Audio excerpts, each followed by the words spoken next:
எதிர்பார்த்தேன் ப்ரோ, இந்த மாதிரி ஒரு சம்பவம் நடக்கும்னு சொல்லிட்டு எதிர்பார்த்தேன். நான் எதிர்பார்த்த மாதிரியே நைட் ஒரு சம்பவம் நடந்துருச்சு.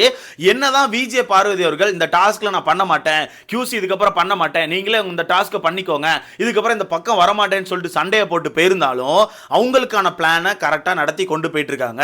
நீங்கள் நேற்று எவ்வளோ பேர் நோட் பண்ணீங்கன்னு தெரியல, ஆக்சுவலாக எபிசோடில் வரல, லைவ்ல இந்த விஷயம் வந்துருச்சு. நீங்கள் பார்த்துருப்பீங்க, நேற்று வந்து வீட்டில் இருக்க எல்லாருமே சேர்ந்து நம்ம விஜே பார்வதியை போட்டு அடின்னு அடிச்சு விஜே பார்வதி ஒரு கார்னரிங் கேமை போட்டு கார்னர் பாரிஸ் கார்னர் அப்படின்னு சொல்லிட்டு ஒரு சீனை கிரியேட் பண்ணி ஒரு மாதிரி ஒரு விஷயத்த பண்ணியிருப்பாங்க. பண்ணிட்டு QC பண்ண மாட்டேன்னு சொல்லிட்டு போனவங்க கடைசி நேரங்களில் உள்ள வந்து தண்ணி பழத்துக்கான மைண்டை போட்டு குழப்பிட்டாங்க. ஏன்னா இவங்களோட பிளான் என்னன்னா ரம்யா அவர்களை ஜெயிக்க வைக்கிறதுக்கு. ரம்யா அவர்களை ஜெயிக்க வச்சிட்டா ரம்யாவுக்கும் நாமினேஷன் ஃப்ரீ பாஸ் கிடைச்சிரும். ரம்யா வந்து விஜய் பார்வதிக்கு நாமினேஷன் ஃப்ரீ பாஸ் கொடுக்கேன்னு சொல்லிட்டாங்க. ஓகேவா? அந்த வகையில் ரம்யாவை ஜெயிக்க வைக்க ட்ரை பண்ணிட்டு இருக்காங்க. ஸோ நேற்று வந்து இவங்க QC பண்ண மாட்டேன்னு போயிட்டாங்க. போனதுக்கு அப்புறம் நம்ம தண்ணி பழம் என்ன பண்ணிட்டாருன்னா தண்ணி பழம் தனியாக உட்காந்து QC பண்ண ஆரம்பிச்சிட்டார். ஏன்னா அவருமே QC பண்ற ஒரு ஆஃபீஸர் தானே, அவர் என்ன பண்ண ஆரம்பிச்சார், அப்ப நான் QC பண்றேன்னு சொல்லிட்டு தனியா உட்காந்து QC பண்ண ஆரம்பிச்சார். QC பண்ணிட்டு இருக்கும்போது கடைசியா சுபிக்ஷா ரம்யா இந்த ரெண்டு பேருக்கும் QC பண்ணிட்டு இருக்காரு. இவங்க ரெண்டு பேருக்கும் QC பண்ணிட்டு இருந்ததை பார்த்துட்டு இருந்த நம்ம விஜே பார்வதி சரி ரைட்டு இப்போ தும்முனதான் சரியா இருக்கும்னு சொல்லிட்டு வேகமா நடந்து வந்து தண்ணி பழத்தை தனியா கூட்டு போயிட்டு அண்ணே இப்போவாச்சும் நான் சொல்கிறத கேளுனே, தயவுசெய்து ரம்யாவுக்கு கொஞ்சம் அதிகமான பாட்டில் கொடுனே, தயவுசெய்து கேளுனே, என் பேச்சை கேளுனே, எனக்கு நாமினேஷன் ஃப்ரீ பாஸ் வேணும்னே, இப்படி பண்ணிடாதேன்னு சொல்லிட்டு நம்ம தண்ணி பழம் காலிலே விழுந்தாச்சு. காலில் விழாத குறை தான், ஆனால் காலில் விழுந்த கதை தான். அந்த மாதிரி பேசி தயவுசெய்து பண்ணுனேன்னு சொன்னோன்னே நம்ம தண்ணி பழம் மனசு இறங்கிட்டார். ஏன்னா அது வரத்துக்கு தண்ணி பழம் அந்த இடத்துல என்ன பண்ணி வச்சிருந்தாருன்னா சுபிக்ஷாக்கு 6 பாட்டில்கள், ரம்யா ஜோக்கு 6 பாட்டில்கள் இப்படி தான் எடுத்து வச்சிருந்தார். ஓகே, ஃபர்ஸ்ட் QC பண்ணி அப்படி தான் எடுத்து வச்சிருந்தாப்புல. நான் பார்த்த வரத்துக்கு ஆக்சுவலாக அங்கே 6 பாட்டில் தான் இருந்துச்சு. கடைசியா விஜே பார்வதி பேசிட்டு போனதுக்கு அப்புறம் இவர் என்ன பிளான் போட்டார்னா கொஞ்சம் அதிகமான பாட்டிலை வச்சு டிரா பண்ணி விட்டுலாம், நாளைக்கு எக்ஸ்ட்ரா ரம்யா ஜோக்கு பாட்டில்ஸ் கொடுத்து ரம்யா ஜோ வின் பண்ண வச்சிடலான்னு சொல்லிட்டு 2 பேருக்கும் 9 பாட்டில் கொடுத்துட்டாங்க. ஓகேவா? ஸோ இப்போ ரம்யா ஜோ பொறுத்த வரைக்கும் நேற்று 9 பாட்டில் கிடைச்சிருக்கா, அப்போ 9 காயின்ஸ் கிடைச்சிருக்கும். ஆல்ரெடி அவங்க கிட்ட 2 காயின்ஸ் இருந்துச்சு, அப்போ 11 காயின்ஸ் ரம்யா ஜோ கிட்ட இருக்குது. இங்க பாத்தீங்கன்னா சுபிக்ஷா அவர்கள் 9 பாட்டில் வச்சிருக்காங்களா, அப்போ 9 காயின் கிடைச்சிருக்கும். பட் சுபிக்ஷா கிட்ட ஆல்ரெடி ஒரே ஒரு காயின் தான் இருந்துச்சு.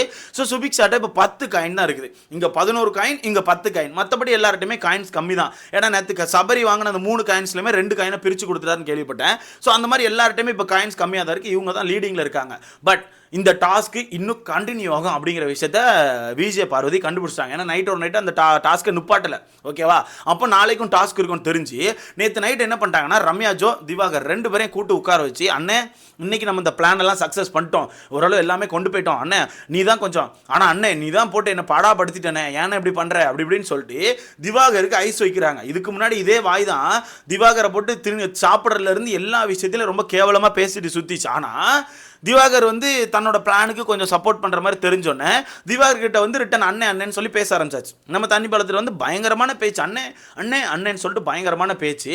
இதை பார்க்கும்போது தான் தோணிச்சு ஒரு காரியம் நடக்கணும்னா என்ன வேணா பண்ணுவீங்க போல. அப்போ அங்கே FJ சொன்னது கரெக்டு தான் போல, காரியம் நடக்கணும்னா என்ன வேணா பண்ணுறாங்க.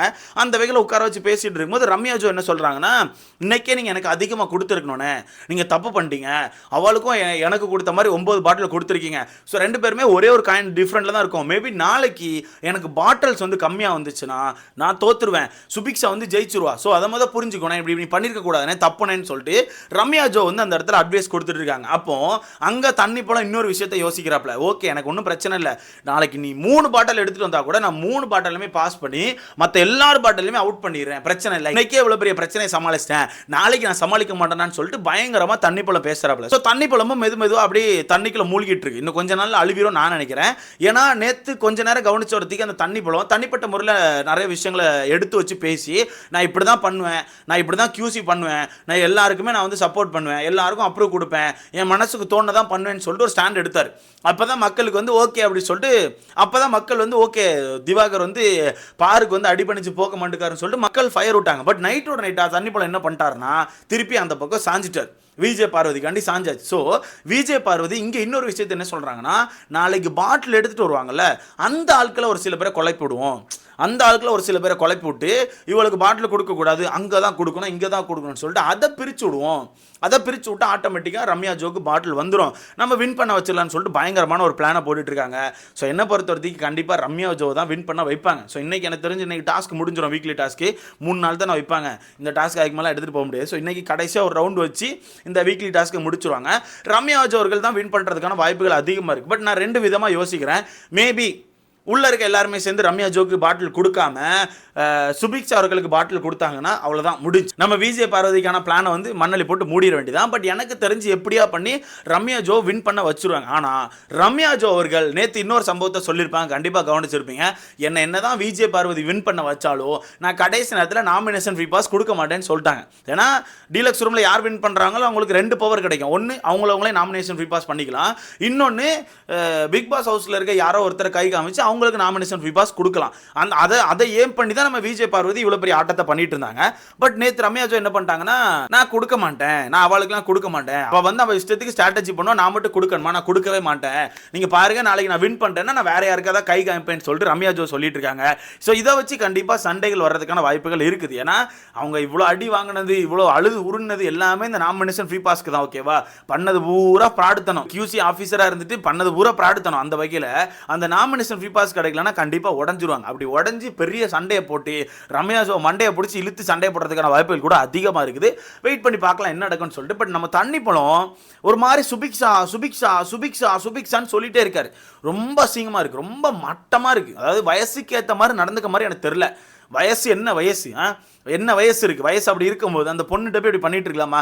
நேற்றே 2-3 இடங்கள்ல அந்த பொண்ணை பார்த்து ஒரு மாதிரி பண்ணிட்டு இருந்தாரு. அது மட்டும் இல்லாமல் நேற்று கை அமுக்கிறதுலேருந்து தலை அமுக்கிறது எல்லாத்துலேயுமே சுபிக்ஷா சுபிக்ஷான்னு சுபிக்ஷாவை தான் கூட்டி பண்ணிட்டே இருந்தாரு. கண்டிப்பாக நீங்கள் பார்த்துருப்பீங்க. அந்த பாட்டில் வந்து QC பண்ணிட்டு இருக்கும்போது கூட சுபிக்ஷா அவர்கள் இதை சொல்லி தான் சண்டை போட்டிருப்பாங்க. நீங்கள் சொன்ன எல்லா வேலையும் செஞ்சல, எல்லா வேலையும் என்கிட்ட இருந்து வாங்கிட்டு என்னோட QCயில் நீங்கள் எனக்கு இப்போ எக்ஸ்ட்ரா பாட்டில் கொடுக்க மாட்டேங்கீங்களேன்னு சொல்லிட்டு தான் சண்டையை போட்டிருப்பாங்க. அந்த அளவுக்கு தண்ணி பழம் வந்து பயங்கரமாக வேலை வாங்குறதுலேருந்து ஒரு மாதிரி பண்ணிட்டு இருக்காரு. நேற்று நைட்டும் வெளியே உட்காந்து நம்ம வியானா, காமு மாமா, அப்புறம் விக்கல்ஸ் விக்ரம், விஜய் பார்வதி, தண்ணி பழம், இந்த 5 பேர் உட்காந்து பேசிட்டு இருக்கும்போது தண்ணி பழம் வந்து என்ன சொல்றாருன்னா, வியானாவை எனக்கு பிடிக்கும், அதோட எனக்கு சுபிக்ஷா ரொம்ப பிடிக்கும், சுபிக்ஷா பார்க்க த்ரிஷா மாதிரி இருக்காங்க, சுபிக்ஷா பயங்கர அழகா இருக்கா, சுபிக்ஷா பயங்கர அழகு, எனக்கு ரொம்ப பிடிக்கும் அப்படின்னு சொல்லிட்டு ஒரு மாதிரி பேசினே இருக்காரு. ஒரு மாதிரி எனக்கு பிடிக்கும் எனக்கு ரொம்ப பிடிக்கும் அப்படின்ற மாதிரி சொல்லினே இருக்காரு. ரொம்ப அது எப்படி இருக்குன்னா, இவனை மாதிரி மட்டமான ஆளெல்லாம் ஏன் இந்த பிக் பாஸ் வீட்டுக்குள்ள எடுத்து போட்டீங்கன்னு எனக்கு தோணுது. அவ்வளோ கேவலமாக பண்ணுறாரு. நீங்கள் நினைக்கலாம் ப்ரோ பிடிக்கும்னு சொல்கிறது என்ன ப்ரோ இருக்குன்னு நீங்கள் கண்டிப்பாக கேட்பீங்க. ஐயா, அவர் பிடிக்கும்னு ஒரு தடவை சொன்னால் பரவாயில்ல, அவர் பிடிக்கும்னு சொல்கிற அந்த ஒரு விஷயம் இருக்குது தெரியுமா, பிடிக்கும், அவன் எனக்கு ஒரு மாதிரி பிடிக்கும் அப்படி ஒரு மாதிரி பண்ணுறாரு. அது பார்க்க ஒரு மாதிரி அசிங்கமாக இருக்குது. அது மட்டும் இல்லாமல் அவர் பெட்டில் படுத்துருக்கும் போது அந்த பொண்ணு அப்படி நடந்து போனால் சுபிக்ஷா இப்படி சொல்கிறது, இந்த மாதிரி விஷயங்கள் ரொம்ப கேவலமாக கன்றாவியாக இருக்குது. தயவு செய்து முடிஞ்சா இவருக்கு ஒரு ரெட் கார்டு எடுத்து மண்டையில் கட்டி வீட்டுக்கு அனுப்பிவிடுங்க. ஏன்னா இவரெல்லாம் இந்த மாதிரி அசிங்கப்படுத்தி அனுப்பினா தான் உண்டு. நிறைய பேர் இவருக்கும் முட்டு கொடுக்குறாங்க. ப்ரோ அவர் ரொம்ப ஜென்யூன் ப்ரோ, ரொம்ப நல்ல மனுஷன் ப்ரோ, நல்ல மனுஷன் தான் ப்ரோ. நல்ல மனுஷனுக்கு நல்ல குணங்களும் இருக்கணும். அதுக்கு நல்ல மனுஷன் ஒன்று பார்க்குறதுல பேசுறதுலாம் நல்ல மனுஷனாக இருந்தால் பரவாயில்ல, குணங்கள் நல்லபடியாக இருக்கணும். ஒரு சின்ன பொண்ணு சுபிக்ஷா, அந்த பொண்ணை பார்த்து எனக்கு பிடிச்சிருக்கு அழகா இருக்கா அப்படின்னா என்ன அர்த்தம்? என்ன அர்த்தம்னு கேட்குறேன். கன்றாவியான மைண்ட் செட்டு தானே, ரொம்ப கன்றாவியான மைண்ட் செட்டு. ஸோ இதுக்கு சாட்டர்டே சண்டேல ஒரு எண்டு இருக்குமான்னு தெரில. பட் விஜய் பார்வதிக்கும் திவாகருக்கும் கண்டிப்பாக ஒரு எண்டு இருக்கும்னு எனக்கு தோணுது. சாட்டர்டே சண்டேல கண்டிப்பாக விஜய் இதை அட்ரஸ் பண்ணுவார். ஏன்னா QCன்னு ஒரு பவரை கொடுத்தது உங்கள் இஷ்டத்துக்கு யூஸ் பண்ணிக்கிறதுக்கு இல்லை, வீட்டில் உள்ளவங்களுக்கான அந்த தண்ணி அந்த ஜூஸ் பாட்டிலை வந்து QC பண்ணுறதுக்கு தான். ஓகேவா, அப்படி இருக்கும்போது உங்கள் இஷ்டத்துக்கு நீங்கள் எல்லா பாட்டிலையும் தூர போட்டுட்டு என் கையில் பவர் இருக்குது, நான் நினச்சால தான் வின் பண்ண வைப்பேன் அப்படிங்கிறது வந்து ரொம்ப மட்டமான ஒரு ஸ்ட்ராட்டஜி. அதை கண்டிப்பாக எனக்கு தெரிஞ்சு சேதனை உடைப்பார் நான் நினைக்கிறேன். உடைக்கும் போது வீட்டுக்குள்ள உள்ள 3/4 பேருக்கு தெரிஞ்சிடும் ரம்யா ஜோ வின் பண்ண வைக்கிறது தான் இவ்வளோ பெரிய விஷயம் பண்ணியிருக்கான்னு சொல்லிட்டு. அப்போ இவங்க மூஞ்சை கொண்டு எங்கே வைப்பான்னு எனக்கு தெரில. கண்டிப்பாக பிரச்சனை வெடிக்கும். ஸோ வெயிட் பண்ணி பார்க்கலாம். நீங்கள் சொல்லுங்கள், விஜய் பார்வதி ஒரு ஸ்ட்ராட்டஜி யூஸ் பண்ணிட்டு அந்த ஸ்ட்ராட்டஜியில் அவங்க சக்ஸஸ் ஆக முடியலன்னு உடஞ்சி வீட்டுக்குள்ள உள்ள எல்லாரையுமே திட்டி தண்ணி பழத்தெல்லாம் திட்டி ஒரு பெரிய ஒரு ட்ராமாவை கிரியேட் பண்ணிட்டு திருப்பி நேற்று நைட்டு ஒரு சின்ன ஹோல்டு இருக்குது, நம்மளால் இது வழியாக போய் கண்டிப்பாக நம்ம நினச்ச மாதிரி ரம்யா ஜோ வின் பண்ண வச்சிடலான்னு சொல்லிட்டு யோசிச்சு நேற்று இன்னும் ஒரு சில விஷயங்களை பண்ணி ரம்யா ஜோக்கு பாட்டில்ஸை ஏற்றிட்டாங்க. அப்போது இவங்களோட மைண்ட் செட் எப்படி இருக்குது, இவங்களுக்கான இந்த கேம் பிளே எப்படி இருக்குது, இதை பற்றி உங்களுக்கான கருத்தை மறக்காம கமெண்ட்ல போட்டு அடுத்த பார்க்கலாம்.